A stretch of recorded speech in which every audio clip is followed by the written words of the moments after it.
Unahin po natin itong issue ng paglipat po ng custody nitong si Bryce Hernandez from PNP Custodial Center papunta po sa Pasay City Jail. Ano pong reaksyon nyo dito?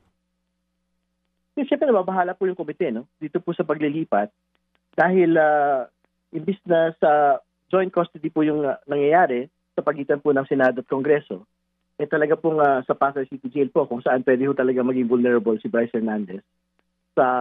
Marami pong mga magiging problema na pwede siyang patayin doon, pwede siyang saktan doon. At nagtataka kami kasi supposedly sa Senate premises siya babalik dahil yun po yung pinag-uusapan sa Senado.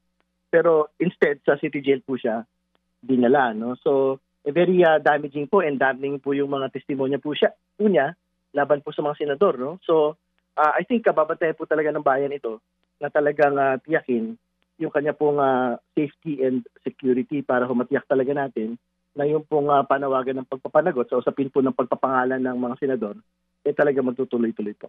Oo. So para po sa inyo, Congressman, mas okay sa inyo na sa Senado talaga yung custody kaysa nasa Pasay City Jail itong si Hernandez? Tama po. Mas gusto na namin sana mas gusto namin sana sa PNP Custodial Center kasi supposedly parang yun po yung joint neutral ground na kasunduan po ng liderato po ng Senado at ng Kongreso.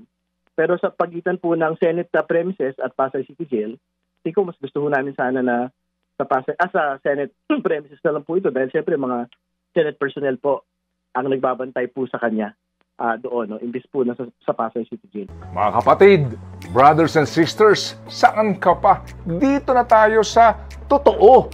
Dito na tayo sa True FM. Mga kapatid, mag-subscribe and follow po kayo sa social media accounts ng True Network PH. Yan po kami. Hanapin nyo lang True Network PH, Facebook, Instagram, YouTube, TikTok, and podcast.